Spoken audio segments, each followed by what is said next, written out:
So life happens, and as the saying goes, they come like buses, all at once. What do you do when you suddenly find yourself juggling multiple projects at different timelines, at different stages? It's chaotic and soon becomes overwhelming. Listen, I wish that we lived in a world where we had the next 12 months planned and we only had to take one project at a time and it paid lovely money. It would be great, but that is not the case for most of us. The truth is, you probably wouldn't be searching for time management videos here on YouTube if you had it all in place. So I'm assuming we're kind of on the same page here. You've got a lot of projects coming in, business is going well, but you find yourself struggling how to manage all of this. Can't really afford to say no just yet, so let's figure out how to manage your time best. Hello, welcome back to Space for Edit. On this channel, we talk about all the things that they don't teach you in design school, but you need to know in the real world. I am Cynthia, I am a commercial interior designer, and today I want to share some of my tips that I use along the way during projects, during busy times, and how I manage this chaos that sometimes is our profession. Today's chapters will be prioritize and stay organized, know how and when you work best, effective time management, regular communication and updates, and expect the unexpected. Okay, let's dive in. So in order to manage loads of projects, you need to figure out how to manage one project and really nail down those processes. So make sure you create a timeline with tasks that you need to do at each stage and allocate deadlines to each task. This is your starting point. You can use a calendar, an app, write it with a pen on paper, on a whiteboard, whatever works for you. Just make sure you do this process for every single project, no matter how big or small. A popular app slash website, I think it's mostly website and then an app. Anyways, here in the UK is monday.com. It's quite visual, it's easy to manage, and you can also invite other contacts outside of your organization. So if those are suppliers or contractors or other people that you manage, maybe freelancers, they can all kind of join in on the same boards and on the same timeline. Great way to manage a lot of people and a lot of tasks in one place. So when you kind of know the overall picture, the overall task timeline for each project, you can start to categorize them, prioritize them. Some tasks will be more time consuming, more mental, kind of focus needed. Some things are just something a quick fix, send an email, make a call, and it's over and done with. Or you just make a quick inquiry, quick call, and then leave it with them, with like the supplier or contractor, and it will take maybe a week or two for them to even come back to you with information. So once you know this, you know where your priorities are and where to allocate them throughout your week. Maybe some days will be more like a sit down, get it done days. Others will be where you are on calls and you're doing other things in between, or maybe you are out on site and trying to do some work whilst you are out on site or in a cafe.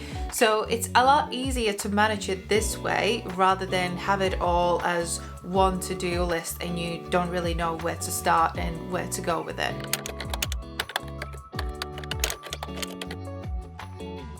Okay, let's take an example. You have a new inquiry that you've just been to see the site and you've got the brief, so you need to follow up with a design fee document, a proposal. Then you have something that's already in the concept stage and you are working on mood boards and you just need to put all of the information together. And then you've got this other project that needs technical drawing pack, and that is a humongous task, which has got a lot of other mini tasks underneath it, as we know. So it actually takes a lot of mental energy to switch between creative and technical tasks. So if you were to do creative task and admin and a technical task in the same day, it will take a lot more mental and actually physical energy for you to switch between these. So again, it's very important that you block out your week and understand how you work best, because if you don't do this, then that's where the burnout comes from, and that's where the stress and just overwhelming feeling comes from.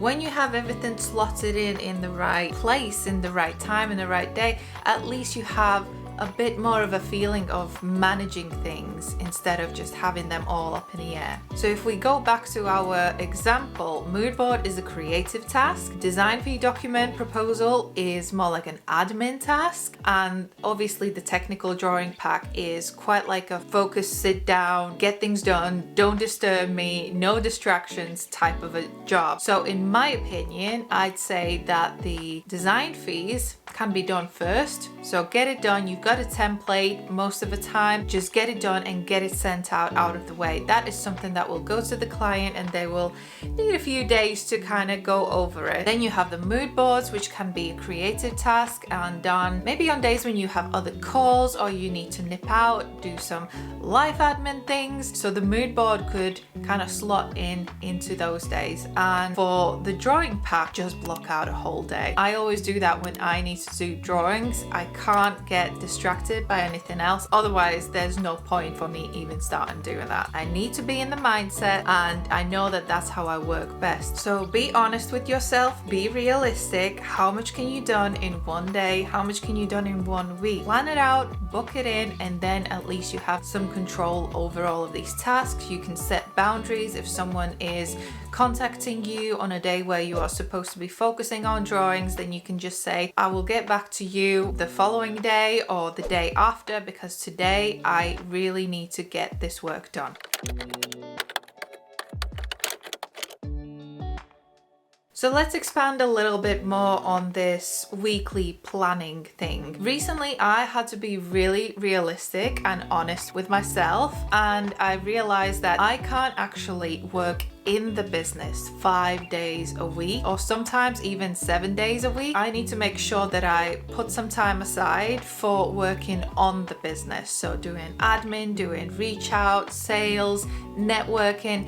If I spend all of the time working in the business, then soon enough there will be no business to working in, because I have completely forgotten about networking and attracting new clients and new projects. So what I've done is I've put aside one whole day a week to do all of those admin tasks. I also have this YouTube channel. I have big plans for all of this content creation, so I know that I need at least a dedicated day a week for YouTube things. It could be editing, it could be planning, scripting, creating, filming. Like today, I'm filming multiple videos a day just to make sure that I'm on track with those goals as well. And then obviously we have design work itself, that working in business, those mood boards, those visuals, those drawing packs. So really it's up to you. Obviously take it with a pinch of salt. You will have times where you just have to focus totally on design work. Just make sure that you know how long these periods are. Is it just going to be a week, or maybe a couple of weeks, 3 weeks? Don't completely neglect working on your business. And then once you know that your design days are Tuesday, Wednesday, Friday,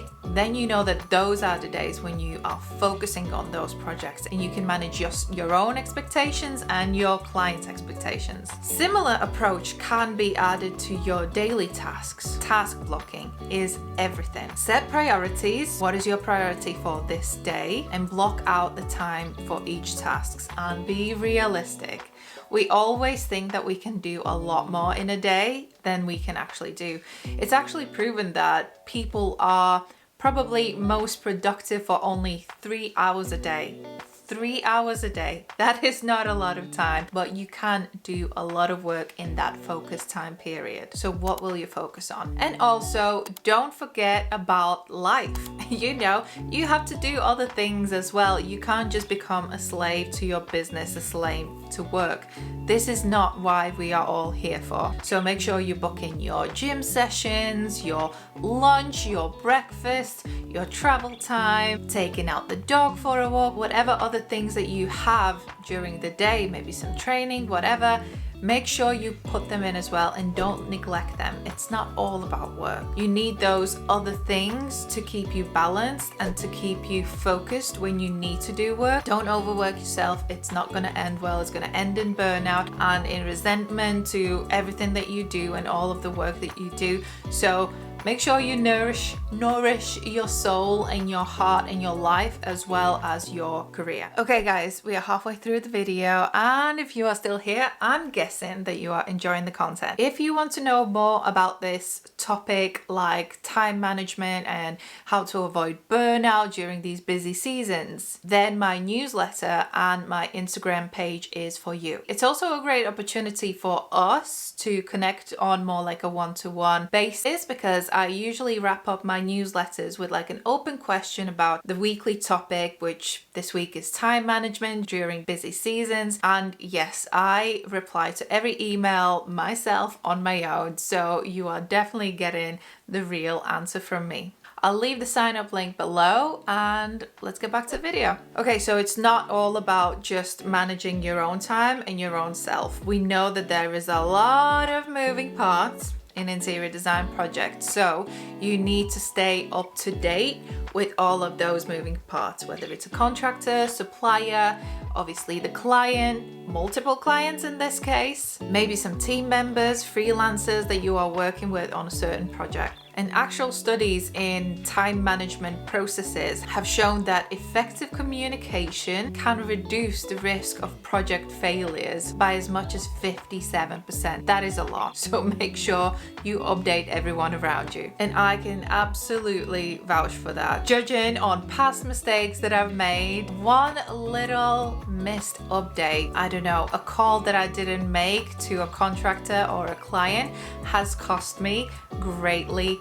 later down the line. My top advice for this situation would be to either update your client, your suppliers, your contractors straight away as the thing occurs, because things will get lost in the brain, in the universe. You will forget about it. So either update them straight away as they are happening, or it's a good practice also at the end of each week to send like a little report to your client or a little update to your contractor, just to kind of keep them up to speed with what has happened during the week. Whether it's good or bad, you gotta deliver both. No room for the ostrich effect and I'm just gonna hide until all of this kind of plays out and calms down and hopefully I will be in the clear. None of that. We have to face it straight on, be professional, be honest, and just get it sorted. Because when there's a lot of projects happening, when your focus is jumping from one side to another, you can't afford to make mistakes and you can't afford to have insecurities. You have to be 100% sure of what you're doing, for who and for when. And a cheeky little survey says that clients who receive regular project updates are 70% more likely to suggest you or work with you in the future. So see this as a future investment. Everything that you do will reflect on you as a designer, time management being one big chunk out of all of that. For this communication between all of the moving parts, you can use so many platforms. Obviously, one of the most obvious is emails. Like I mentioned, send a weekly email and just daily emails back and forth. WhatsApp is quite a good one as well. You can have it on desktop as well as on your phone, so this makes it a lot more flexible and easy to manage. It's easy to kind of quickly send some photo updates, videos, even make calls on it. Speaking of calls, it's always a good way to deliver any kinds of hiccups on a call. Don't be scared of it. It's quick, it's easy, it's straightforward, and usually you can resolve a lot of issues, a lot of things that come up with just one phone call, rather than sending and typing out such a long email and waiting for the other party to reply. Rather than pick up the phone, speak to them, get their reaction in real time, and come up with a solution straight away. Time management 101.